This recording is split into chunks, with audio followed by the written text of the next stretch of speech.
Hello, my sweet summer children. I'm back with the juice to get you through the long night. So, as a book adaptation, the TV show Game of Thrones was rather scaled back when it came to magic. But if you actually look at it, if you actually look at House of the Dragon and the parts of Fire and Blood that is being adapted when it comes to House of the Dragon, in comparison to all other time periods, we're going to be witnessing the height of magic in Westeros, and let me explain exactly what that means. Very much like Game of Thrones, a big part of the spinoff of House of the Dragon revolves around a big political plot. There is basically a Targaryen civil war going on for the Iron Throne between the Blacks and the Greens, two different factions of House Targaryen. And what makes these politics and wars much more high stakes is that both sides have dragons. So let's talk about dragons first. As Stannis told Davos, dragons are magic, Sir Davos. And we know that in A Song of Ice and Fire, the book series that Game of Thrones is based on, dragons somehow heighten magic. When Daenerys births dragons back into the world, magic starts to grow stronger.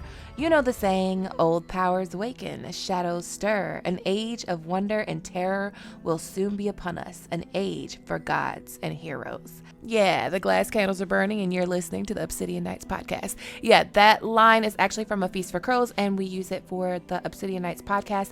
And if you're missing the Obsidian Nights podcast here on YouTube, please go check it out on Spotify, Audible, Apple. It's free. Everywhere you listen to podcasts, you can actually just say, Alexa, play the Obsidian Nights podcast. Getting Obsidian Nights podcast from Amazon Music. But I wanted to be able to bring you more and more content, and unable to do that, I had to make Obsidian Nights podcast format only because those videos are incredibly long and they take me forever to edit, okay? And I got you because it's still free everywhere. And the coolest episodes, like I said, will be on YouTube. Anyways, the old powers wake and the shadows stir and the age of gods and heroes. House of the Dragon takes place before all of that, before the old powers went to sleep. So House of the Dragon takes place while the glass candle flames still flickered. So let's talk about what the height of magic in Westeros actually looked like. So George R.R. Martin was a guest on the Stuff the Dreams Are Made Of podcast, and he talked about how many dragons that there were during the Dance of Dragons, which is the story that the House of the Dragons is about to tell. So George said this on the podcast. I've always thought this was a cool story. It's one I like, so I'm looking forward to it coming to life on screen, and of course I'm looking forward to the dragons. Obviously, I love the dragons. We had 3 on Game of Thrones, but now we've got 17 of them, and hopefully they'll each have their own personalities. They'll be instantly recognizable when you see them, the colors, and all of that, because the dragons do have personalities in the book, and it'll be great to see them come alive, and the dragon riders. That's all pretty cool. So yeah, 17 dragons. And that's a lot of fucking dragons. That's a lot of power. That's a lot of firepower. So let me go through the dragons really quick, or a few of them anyway.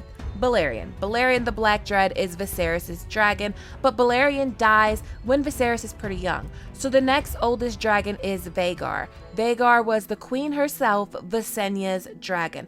Now for years, people have wondered what Vhagar looked like because it's never been described in the book what she actually looked like. But George had some artwork commissioned for his 2021 calendar, and we know that Vhagar is bronze with greenish blue highlights and bright green eyes. This picture is book accurate Vhagar according to George R.R. Martin. Vhagar will have 2 dragon riders in the House of the Dragon series, the first being the beautiful Laena Velaryon until her death, and then Aemon One-Eye. Arax is also another dragon. Arax was a pearlescent white dragon with yellow flames, golden eyes, and a golden crest. This was also confirmed in the calendar commission. The dragon Vhagar is fighting is Arax. So his rider, Arax's rider, was Rhaenyra's son, Lucerys Velaryon. We also have Caraxes, Daemon's dragon. Daemon's dragon is red. They call him the Red Worm. There's Silverwing and Sea Smoke, Moon Dancer and Dreamfire, Stormcloud. Rhaenyra's dragon was named Syrax after a Valyrian goddess. She had yellow scales and was huge. Aegon II had what some say is the most beautiful dragon in the history of House Targaryen, Sunfire. gleaming gold scales that put Lannister armor to shame, pale pink wing membranes, even his fire was gold. The histories say that Sunfire was the most beautiful dragon ever seen in the known world. One of the most interesting dragons, though, is Targaryen, the Blue Queen. She was copper and a dark cobalt blue, but the most interesting thing about Targaryen was that her flames were actually cobalt blue as well, which, yes, love that. So that's a lot of dragons. And that isn't even half of them. So not only will we be seeing dragons, you'll be seeing dragon eggs and dragons hatching, like Daemon's daughter Rhaena. Her dragon Morning was born during the dance. I believe Morgul also hatches during the dance. Tyraxes, I think, is born during that time period. So you'll see dragons born and you'll see dragons die. And when the dragons die, the magic dies with them. And we're going to further investigate this connection to dragons and magic as I continue. But let's move from dragons and into the other magic that will be present during this time period.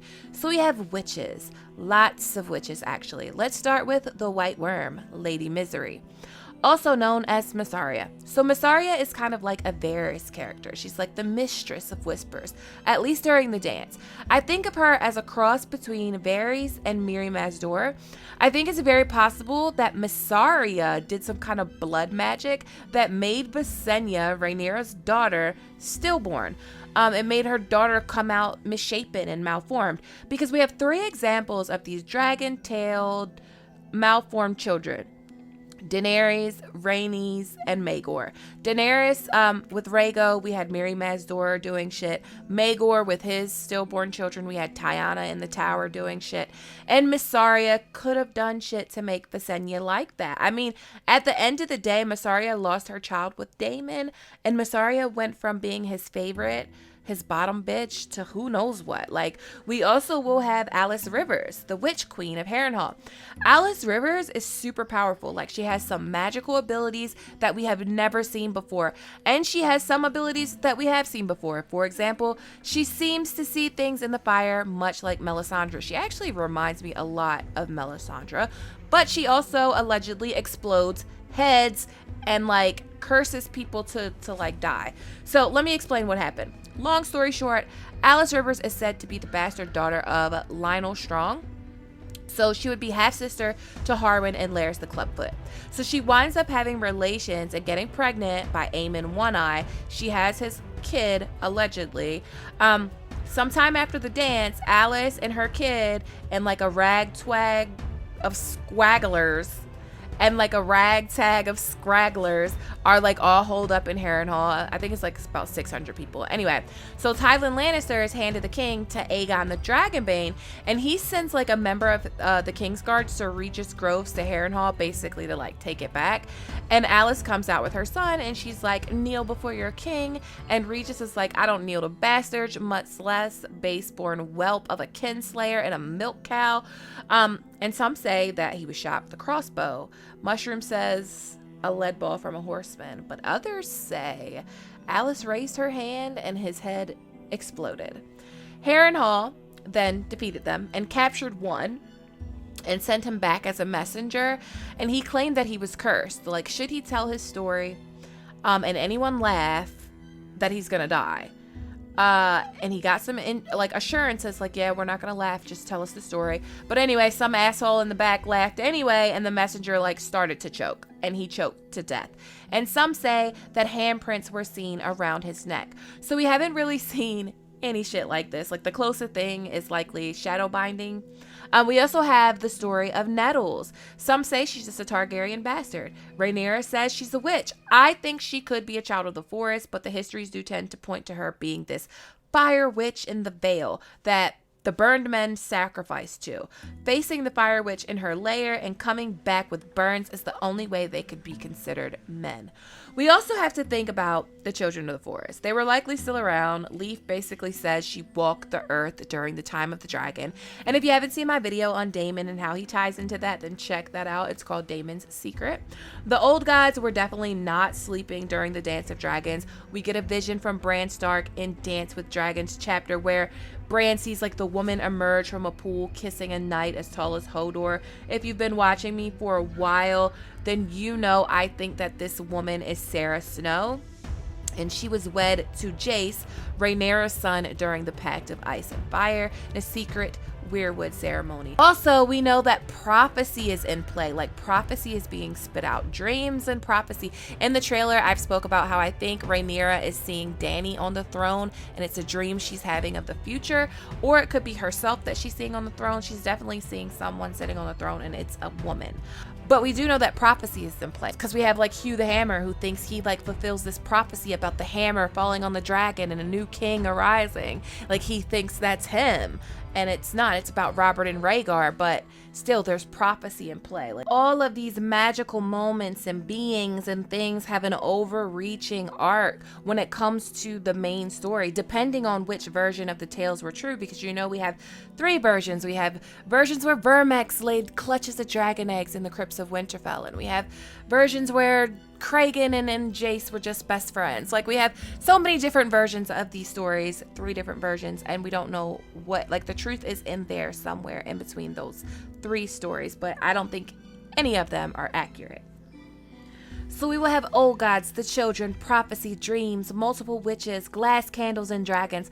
But another thing that people don't talk about when it comes to magic is the maesters. We are taught that the maesters are very much so anti-magic, but when the glass candles were still burning, was that still the case? I don't think so. There's a long-standing theory in the fandom that the maesters used some ancient magic, forgotten ways to rid Westeros of the dragons, to bring the Targaryens to their knees. Immediately following the dance, Aegon III, aka Aegon the Dragonbane, was named king. He got his name Aegon the Dragonbane because the last dragon was born and died during his reign.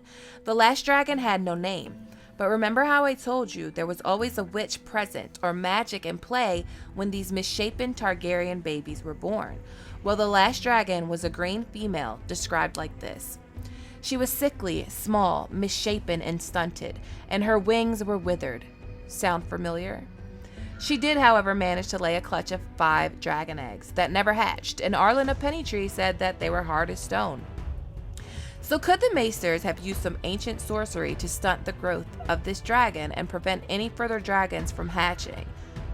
As Marwyn said, the world the Citadel is building has no place in it for sorcery or prophecy or glass candles, much less dragons. Well, if you get rid of dragons, you get rid of the rest, don't you? I guess we're gonna find out. So yes, please give me the height of magic in Westeros. Give me the height of Targaryen power. Give me House of the Dragon. But what do you think? As always, thanks for watching. Thanks to everyone that supports me on Patreon. If you like this video, please give it a thumbs up. Please click that subscribe button, hit that notification bell, and join the sweet summer children. Okay, my sweet summer children, have a good day.